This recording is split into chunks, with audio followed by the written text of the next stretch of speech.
Well, school loyalty can be a fickle thing, but when it comes to dance schools, there is a special bond.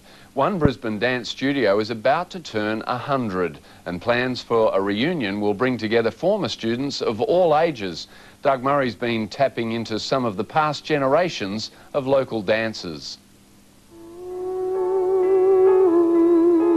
It started way back in the Caledonian Rooms, Queen Street, under the tutelage of Miss Nellie Lawrence. From what I heard, it was up about 3 or 4 flights of rickety stairs, and that's where a lot of the original students used to go to. When Wendy and Judy Lowe started out as young students, the studio had passed through a succession of female principals to the Bassett sisters. She used to come and watch me having my lessons. She used to sit in the pram, and I can remember sitting in the pram, and there's some people that can still remember me sitting there and enjoy telling that story. The girls got their love of dancing from Mum, Theda. This was the first I ever made, my attempt at sewing. Theda's dressmaking skills helped pay for decades of dancing lessons for the talented redheads. Their passion never waned. It's still their life, really. They have their other work and everything, but dancing comes first, really. It's a family affair, and Dad Bert still wields a mean screwdriver, attaching metal tips to the girls' dancing shoes. There's no shortage of takers, because in 1973, Judy and Wendy took over the reins. And bend, remember the smiles, and bend and stretch, let's point. Despite holding down full-time office jobs in the city, Wendy and Judy still find time to teach a new batch of youngies each year.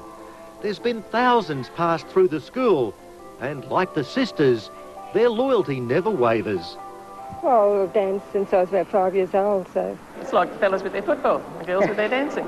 I began during the war at Cooperoo Hall with Miss Faye Bassett. For young Cecily Cameron, the highlight was the annual recital. A big event. It was wonderful. Grease paint and lights, and it was... You might be tired in the day, but you'd wake up every night. It was wonderful. Jean McEwen went from dance school to a professional career on the Channel 9 TV show Hit Parade, then to Vietnam to perform for our boys in uniform.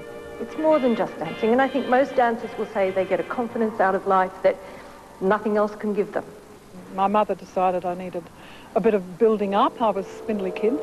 So many young faces, some pushed by their parents, but all came to regard the experience with a touching affection.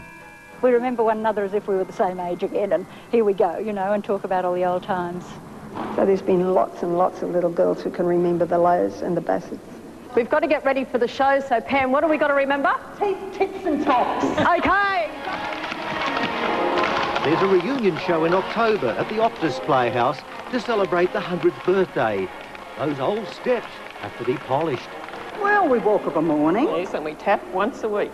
Pam Foley and Robin Clare have tapped in many birthday shows, Busby Berkeley-style numbers on the big stage. At this school, now called the Ashgrove Dance Studio, childhood dreams do come true. Nobody's going to be Margot Fontaine, but as long as they enjoy dancing, that's the main thing. Perhaps there's a budding Dame Margot waiting in the wings. If fame proves elusive, there's always a consolation prize, the school bash, to celebrate yet another birthday.